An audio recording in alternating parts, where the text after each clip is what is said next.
வணக்கம் நண்பர்களே. இந்தியாவில் பார்த்தீங்க அப்படின்னா அடுத்த வருஷம் விற்பனைக்கு வரப்போகிற 2 7 சீட்டர் கார்கள் பற்றி தான் இந்த வீடியோவில் டீட்டெயிலாக நம்ம பார்க்க போகிறோம். ஒரு கார் பார்த்தீங்க அப்படின்னா ஸ்கோடா நிறுவனத்தினுடைய காரு, இன்னொன்று Volkswagen நிறுவனத்தினுடைய காரு. இந்தியாவை பொறுத்த வரைக்கும் 2 நிறுவனங்களும் தனித்தனியாக இருந்தாலுமே கூட அவங்களுடைய மெயின் பிளாட்ஃபார்ம் எல்லாமே சேம் தான். குளோபலாக பார்த்தீங்க அப்படின்னா Volkswagen, ஸ்கோடா ரெண்டுமே டைப்பில் இருக்கக்கூடிய நிறுவனங்கள் தான். ஒரே குரூப்பு கீழே தான் 2 பேருமே வருவாங்க.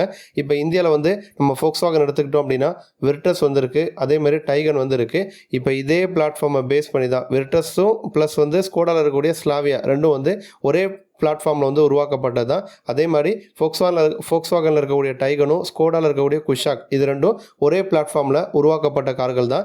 இந்த 4 கார்களுமே கிராஷ் டெஸ்ட்டில் 5 ஸ்டார் ரேட்டிங் வாங்கின கார்கள். அப்போ நம்ம ஒரு ஜெர்மன் மேக்குக்கு நம்ம போகிறோம் அப்படின்னா சேஃப்டிக்கு அதிகமான இம்பார்ட்டன்ஸ் கொடுத்துருக்காங்க. அதிலே Volkswagenனை பொறுத்த வரைக்கும் இந்தியாவில் 2 கார்கள் மட்டும்தான் விற்பனையில் இருக்குது. பட் அதுவே ஸ்கோடா நிறையா கார்கள் வச்சுருக்காங்க. அதில் ஸ்லாவியா மற்றும் குஷாக் இது ஓரளவு டீசெண்டான ப்ரைஸில் ஒரு 10 லேக்லேருந்து எக்ஸ்ஷோரூம் ப்ரைஸில் நமக்கு ஸ்டார்ட் ஆகும். அதை தாண்டி இப்போ கைலாக் ரொம்ப கம்மியான 10 லட்சத்துக்குள்ளே இருக்கக்கூடிய புது மாடலை இப்போ விற்பனை கொண்டு வந்திருக்காங்க.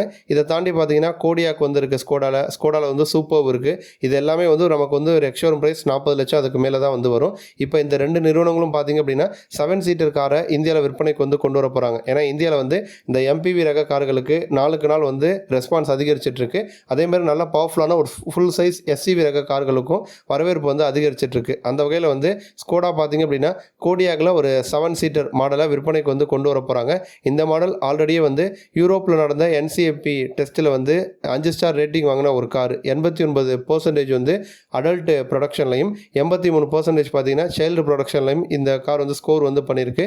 அதே மாதிரி எக்கச்சக்கமான சேஃப்டி ஃபீச்சர்ஸ் இந்த காரில் நம்ம எக்ஸ்பெக்ட் பண்ணலாம். 10 airbag, lane assist, autonomous emergency braking, driver fatigue detection இந்த மாதிரி ஃபீச்சர்ஸ்லாம் கொடுக்க போகிறாங்க. கம்ப்ளீட்லி நாக்டு டவுன் முறையில் தான் இந்த கார் விற்பனைக்கு கொண்டு வர போகிறாங்க. அதாவது எல்லா ஸ்பேர்ஸ் எல்லாத்தையும் இந்தியா கொண்டு இந்தியாவில் அசம்பிள் பண்ணி விற்பனைக்கு கொண்டு வர போகிறாங்க. அப்போ ப்ரைஸும் பார்த்தீங்கன்னா நமக்கு அதிகமாக தான் வந்திருக்கும். இன்ஜின் ஆப்ஷன் பொறுத்த வரைக்கும் 2 litre TSI petrol engine 8 speed automatic டிரான்ஸ்மிஷனோட பார்த்தீங்கன்னா இந்தியாவில் விற்பனைக்கு வரும். அதே மாதிரி இந்த வரப்போகிற காரில் ஆல் வீல் டிரைவ் சிஸ்டம் இருக்கும் அப்படின்னு சொல்லியிருக்காங்க.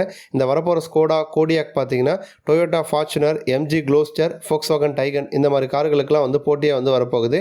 அடுத்து பார்த்தீங்க அப்படின்னா Volkswagenலையும் டைரன் அப்படின்னு சொல்லிட்டு ஒரு 7 சீட்டர் காரை விற்பனைக்கு கொண்டு வர போகிறாங்க. இந்த காரை ஆல்ரெடி இந்தியாவில் டெஸ்ட் பண்ணிட்டு இருக்காங்க. இப்போ இந்த காரில் பார்த்தீங்கன்னா நமக்கு 10.25 இன்ச்சில் டிஜிட்டல் இன்ஸ்ட்ருமெண்டல் கிளஸ்டர் வரும். 3 zone ஆட்டோமேட்டிக் கிளைமேட் கண்ட்ரோல் வரும். வென்டிலேட்டட் சீட்ஸ் வரும். பனரோமிக் சன்ரூஃப் வரும். 15 இன்ச்சில் டச் ஸ்க்ரீன் இன்ஃபர்டைன்மெண்ட் சிஸ்டமும் வரும். குளோபலாக இருக்கக்கூடிய ஸ்பெக்கில் பார்த்தீங்க அப்படின்னா நமக்கு பெட்ரோல் டீசல் ரெண்டுமே கொடுக்குறாங்க குளோபலாக. பட் இந்தியாவுக்கு விற்பனைக்கு வரும்போது பெட்ரோல் மட்டும் விற்பனைக்கு வரலாம். இந்த வரப்போகிற டைரன் காரில் நமக்கு மேனுவல் டிரான்ஸ்மிஷன் இருக்காது. ஒன்லி DCT கியர் பாக்ஸ் மட்டும் தான் ஸ்டாண்டர்டாக கொடுக்குறாங்க. அதே மாதிரி 4 வீல் டிரைவ் சிஸ்டமும் வரப்போகிற காரில் ஸ்டாண்டர்டாக கொடுக்க போகிறதா சொல்லியிருக்காங்க. நன்றி.